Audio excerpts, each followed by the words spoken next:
Welcome to our YouTube channel. और कल हमने मैग्नेटिक फील्ड स्टार्ट किया था। उसमें हमने सबसे पहले ओस्टेड एक्सपेरिमेंट पढ़ा था, जिसमें हमें पता चला था कि कोई भी करंट कैरिंग वायर के पास में जब हम किसी भी कंपास नीडल को रखते हैं तो उस नीडल के अंदर क्या होता है, डिफ्लेक्शन होता है।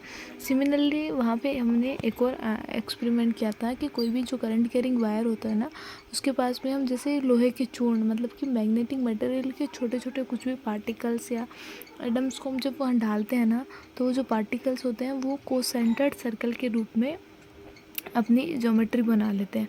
वो जो करंट कैरिंग जो वायर होता है ना, उस वायर के अराउंड कोसेंट्रिक सर्कल्स बना लेते हैं। ये भी क्या है, एक ओस्टेड एक्सपेरिमेंट है, जिससे हमें पता चलता है कि कोई भी करंट कैरिंग वायर के आसपास में क्या होता है, मैग्नेटिक फील्ड इंड्यूस हो जाता है या प्रोड्यूस हो जाता है।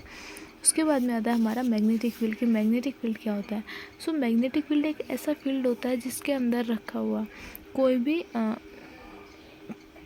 मैग्नेटिक मटेरियल क्या करता है, फोर्स फील करता है या उसको अपने आप को अट्रैक्ट होता हुआ फील करता है, उसको हम बोलते हैं मैग्नेटिक फील्ड। इसकी हम डेफिनेशन देखते हैं कि the space around the current carrying conductor, कोई भी करंट कैरिंग कंडक्टर के आसपास का जो स्पेस होता है up to which is can attract magnetic material, जो क्या होता है मैग्नेटिक मटेरियल को अट्रैक्ट कर सकता है, उसको ऐसे फील्ड को हम क्या बोलते हैं, मैग्नेटिक फील्ड बोलते हैं। कि जहाँ तक रखा हुआ कोई भी मैग्नेटिक मटेरियल अट्रैक्ट होता है किसी भी करंट कैरिंग वायर के अराउंड।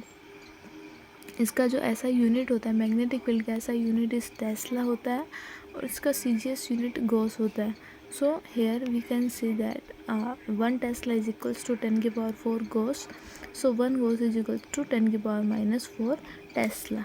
उसके बाद में आता है हमारा डायमेंशन ऑफ मैग्नेटिक फील्ड कि डायमेंशन ऑफ मैग्नेटिक फील्ड क्या होता है। सो फोर्स इजिकल्स टू हमारे पास में क्या आता है, BIL। ये हम आगे देखेंगे हमारे ये वाला फोर्स कैसे इंड्यूस होता है, ये वाला formula. So force इजिकल्स to BIL। So force upon IL equals to magnetic field. So अब हमें क्या करना है, मैग्नेटिक फील्ड की डायमेंशन निकालने के लिए सबसे पहले हमें फोर्स की डायमेंशन पता होनी चाहिए, करंट की डायमेंशन पता होनी चाहिए एंड लेंथ की डायमेंशन पता होनी चाहिए। सो वी नो फोर्स की डायरेक्शन क्या होती है, kg मीटर पर second square. So direction of dimension of force इजिकल्स to MLT-2। Ampere का यूनिट क्या होता है, सॉरी करंट का यूनिट क्या होता है, एम्पियर। सो एम्पियर को हम A से डिनोट करते हैं एंड लेंथ का यूनिट क्या होता है, मीटर। सो मीटर को हम L से लिखते हैं इन डायमेंशन।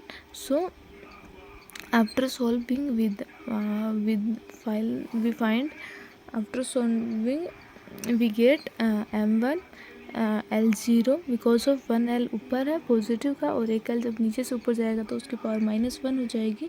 दोनों एक दूसरे को क्या कर देंगे, कैंसिल आउट कर देंगे। सो m1 L0 T-2 और एम्पियर की पावर -1। ये हमारी क्या होती है, मैग्नेटिक फील्ड की क्या होती है, डायमेंशन होती है। सो आज की वीडियो में इतना ही देखने वाले हैं, आगे का पार्ट नेक्स्ट वाली वीडियो में देखेंगे। वीडियो पसंद आए तो लाइक शेयर एंड सब्सक्राइब ज़रूर करना। Thank you so much.